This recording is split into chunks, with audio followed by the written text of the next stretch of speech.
Sometimes what seems like it should be a true dichotomy just isn't.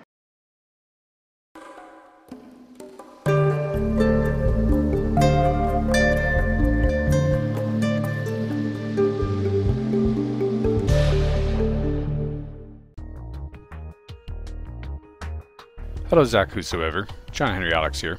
I'd like to address a comment you made in the comments section of your video, an invitation to debate, posted February 21st, 2012.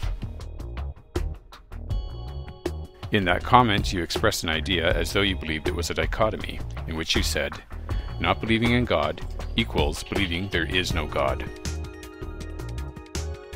This idea about not believing is incorrect, and I would like to demonstrate why.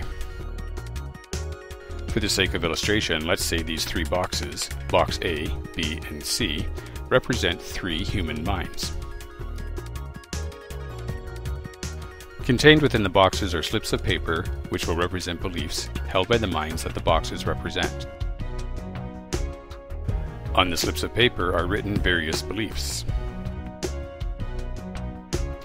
If we were to sort through and catalog the beliefs that we find in each of the boxes, we can reasonably expect to find that while the three boxes do hold a number of beliefs in common, they do not contain exactly the same beliefs in total. So let's look at some of the beliefs we find in the boxes. We'll limit our example to a small number of beliefs to keep the video from being too long. So looking into box A, we can see that it contains the following beliefs. A belief that the freedom of speech is a fundamental right. Belief that the justice system is important. A belief that it is important to respect elders. Belief that men and women are equal. And a belief that God exists. Let's just say it's the Christian God of the Holy Bible. And now we take a look at box B. In box B we can see that it also contains a belief that freedom of speech is a fundamental right. Belief that the justice system is important.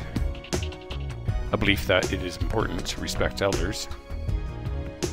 Belief that men and women are equal. And a belief that God does not exist. And now we take a look at what's in box C. Box C also has a belief that freedom of speech is a fundamental right. Belief that the justice system is important. A belief that it is important to respect elders.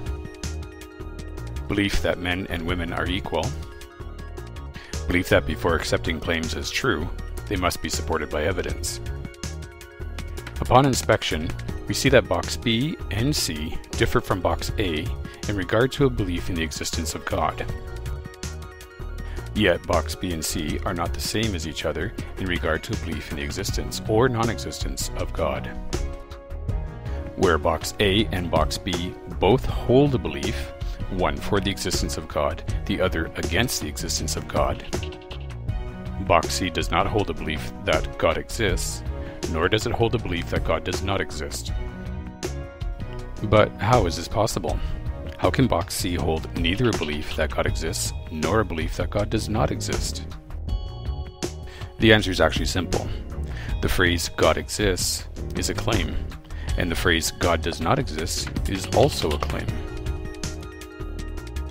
And we've seen earlier that box C holds a belief that claims must be supported by evidence before accepting them as true. So as far as box C is concerned, evidence is required before accepting the claim that God exists, and likewise, evidence is also required before accepting the claim that God does not exist. The mind that box C is representing is reserving judgment on either claim pending convincing evidence. This is the position of the agnostic atheist. So as you can see, not believing in God does not equal believing there is no God. It's entirely possible to not hold a belief either way and reserve judgment while awaiting compelling evidence. Well, I hope this helps clear up that misconception. It is important that we represent each other's ideas and understandings as accurately as possible in the interest of improving discussion and reducing confusion.